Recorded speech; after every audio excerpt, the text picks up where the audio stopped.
গল্পটি শুরু হয় সবুজপুর নামক এক জাদুকরী বন থেকে। এই বনে পশু পাখিরা মানুষের মতোই কথা বলতে পারে এবং মিলেমিশে থাকে। বনের সবচেয়ে জ্ঞানী সদস্য হল এক বৃদ্ধ প্যাঁচা, যাকে সবাই প্রফেসর আউল বলে ডাকে। সে বনের প্রাচীন এক বিশাল ওক গাছের নিচে ছোটদের জন্য একটি পাঠশালা চালায়। প্রফেসর আউল শুধু সাধারণ পড়াশোনা শেখান না, তিনি বনের পশুপাখিদের তাদের পূর্বপুরুষদের গৌরবময় ইতিহাস সম্পর্কে জানান। একদিন ক্লাসে তিনি একটি বিশাল চার্ট বের করেন, যার নাম দ্য গ্র্যান্ড অ্যানিমাল ক্রনিকলস। প্রাচীন যুগ, যখন বিশাল সব ড্র্যাগন এবং ডাইনোসররা আকাশে উড়ত এবং বন শাসন করত।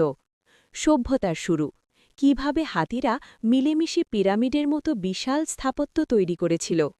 বিপদের সময়, কিভাবে প্রাচীন এক বাঘ গুহায় বন্দী হয়ে পড়েছিল এবং বনের ছোট প্রাণীরা বুদ্ধি খাটিয়ে তাকে রক্ষা করেছিল। কাঠবিড়ালি, সে খুব মনোযোগী ছাত্র, সবসময় নোট নেয়। বাঁদর, সে দুষ্টু কিন্তু খুব বুদ্ধিমান। ইতিহাসের মজার ঘটনাগুলো সে অভিনয় করে দেখায়। সবসময় নতুন কিছু আবিষ্কারের নেশায় থাকে এবং প্রফেসরের কথা মন দিয়ে শোনে।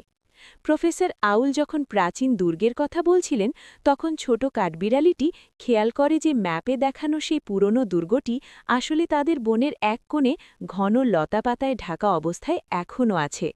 তারা বুঝতে পারে যে ইতিহাস শুধু বইয়ে নয়, তাদের চারপাশেই লুকিয়ে আছে। এরপর শুরু হয় তাদের অ্যাডভেঞ্চার।